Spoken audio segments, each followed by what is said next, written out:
Welcome to the State of the ZAG, where GSB A notifies our GU community on the work that GSB A has accomplished this year. My name is Athena Sok, and I'm your student body president here to give you the top news from this semester. Okay. One of our top news for this edition is our spring elections. Spring elections occurred in March, bringing out 34% of the student population, which is the largest voter turnout Gonzaga has since 2015.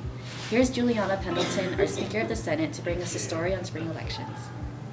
Hello Gonzaga, I'm here with Attorney General Matthew Rogers to give us the scoop on spring elections this year.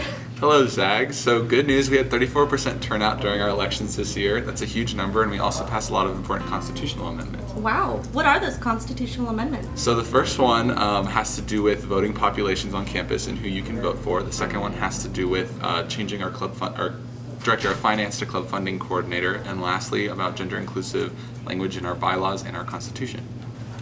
And who was elected this spring? Juniors Michael Tanaka and Maury Harpick were elected for president and vice president. Phoebe Tang, a freshman, was elected for our Speaker of Senate.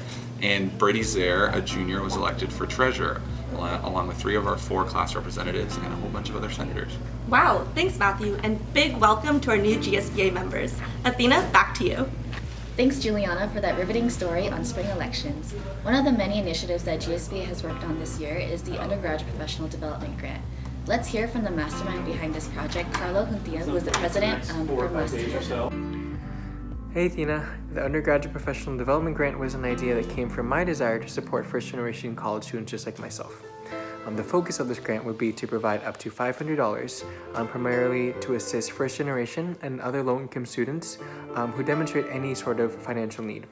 With specific development expenses including purchasing professional interview attire, attending professional conferences, paying for exams related to graduate programs, and paying for other student memberships in professional organizations. In December 2017, I approached the Board of Trustees during their annual retreat in Seattle to propose this grant, and they immediately pledged $30,000 in order to create a foundation for this fund.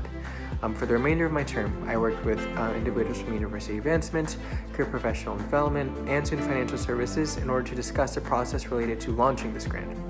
The grant was able to open this year, and GSBA was able to support 11 students with over $2,400 in professional development endeavors this past spring semester. And I'm so excited to see how this grant is going to impact people in the future. Thank you so much for all of the hard work that you've done during your term, Carlo. We really appreciate just all of the work that you've done to bettering the Gonzaga community, and we wish you the best in your future endeavors. GSBA has had an incredibly positive impact through this grant.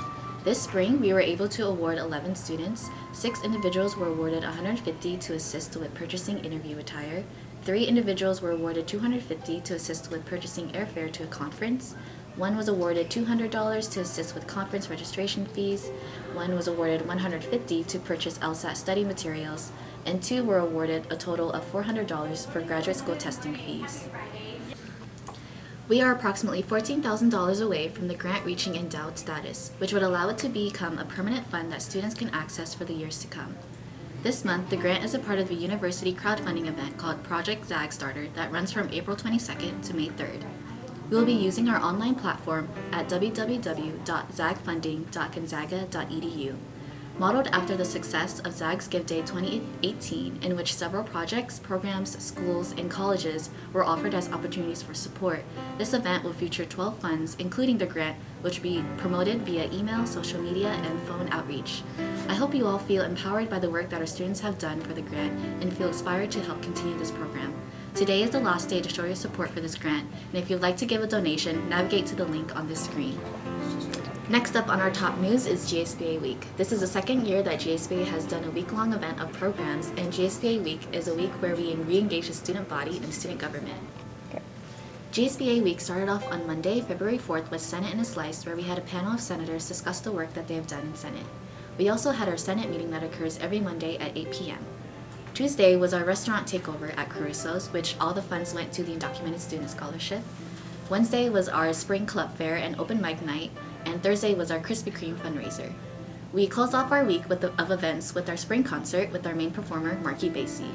This is also the first year GSBA has dedicated GSBA Week to fundraising for our student initiative, which is the Undocumented Student Scholarship. Now let's learn more about what's happening with the Undocumented Student Scholarship with Juliana. Thanks, Athena. I'm here with Sean, one of our senior senators, to talk about the Undocumented Student Scholarship. Sean, what will the scholarship do? Yeah, so the scholarship will help students with undocumented student status to help pay for books, tuition, and housing costs. It was created in part of GSBA's commitment for undocumented community, and it ties into the Gonzaga's mission to help the poor and vulnerable. That's a great initiative. Thanks for talking with us, Sean. Let's bring it to FISE to expand on the importance of this scholarship. Now here with FISE, our Director of Diversity and Inclusion, to talk about how this scholarship will help our community. This scholarship is important because it'll help members of our community finish their degree. It is not an issue that is far away from our campus, rather these students are a part of our community. Moreover, once this scholarship is endowed or reaches $50,000, it will become a permanent fixture of university. You can support the scholarship by clicking the link below. Wow, thanks for speaking on this important initiative, FISE. Athena, back to you. Thanks, Juliana. In addition to working on student initiatives, GSB has also gathered student support on certain topics. We have Juliana on the ground to figure out what students have to say. Thanks, Athena. I'm here with Vanessa, our Director of Clubs and Orgs, to talk about Be Heard, the Senate's tool for getting student input on certain topics. Vanessa, what have been some issues that you surveyed the population on? Well, we asked questions on the new provost, Sodexo, on and off campus senators, and if students' voices are being heard. Wow, that's a lot of topics. What have been the results for these? Yeah, so for the provost, more than half the students we surveyed felt like the provost, or knew the provost, but didn't know what their role was. And with regards to Sodexo, students feel like there should be more ways that they could give feedback, especially for the COG. For on and off campus senators, they think that those positions are necessary, but they didn't really know what the position entailed. And finally, students feel like they have an outlet for having their voice be heard, but they feel like it could definitely be improved. That sounds great. Thanks for talking to us. Athena, back to you. Thanks, Juliana. As we begin to wrap up, one of our final stories is on the faculty handbook. The Faculty Senate has begun revising the extensive handbook and has asked the Senate Academic Committee to give their input. Here we have Juliana with the scoop. Thanks, Athena. I'm here with Vice President Trent Smiley, who also chairs the Academic Committee. Trent, what is the purpose of this handbook, and what has Academic Committee done to help revise it? Well, thanks for having me. The Faculty Handbook is a guide for all university faculty members. It helps create consistency among the schools and holds faculty accountable for their actions. It ranges from issues such as fixed term appointments, faculty advising, and tenure. The Academic Committee has focused specifically on policy regarding academic advising and sexual harassment policy. The committee wrote a resolution for the Greater Senate and will send these recommendations to the Faculty Senate to review. Hopefully this will create more accountability and transparency between the faculty and the students. Wow, go Senate. Thanks for talking with us, Trent. Thanks for having me. All right, Athena, back to you.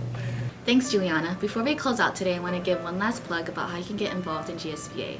GSBA is commonly known for having two branches, the legislative branch and the executive branch. Our legislative branch consists of our Senate, where they produce bills and legislations that enact change to our organization. The executive branch consists of our staff members who work on student initiatives such as the grant, the scholarship, and other event programs. Another part of GSBA that has made a profound impact this year is the President's Council.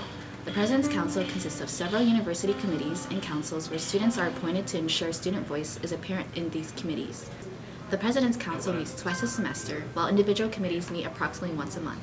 All of the work that the President's Council has worked on is compiled in an end-of-semester report that is posted on the GSBA website.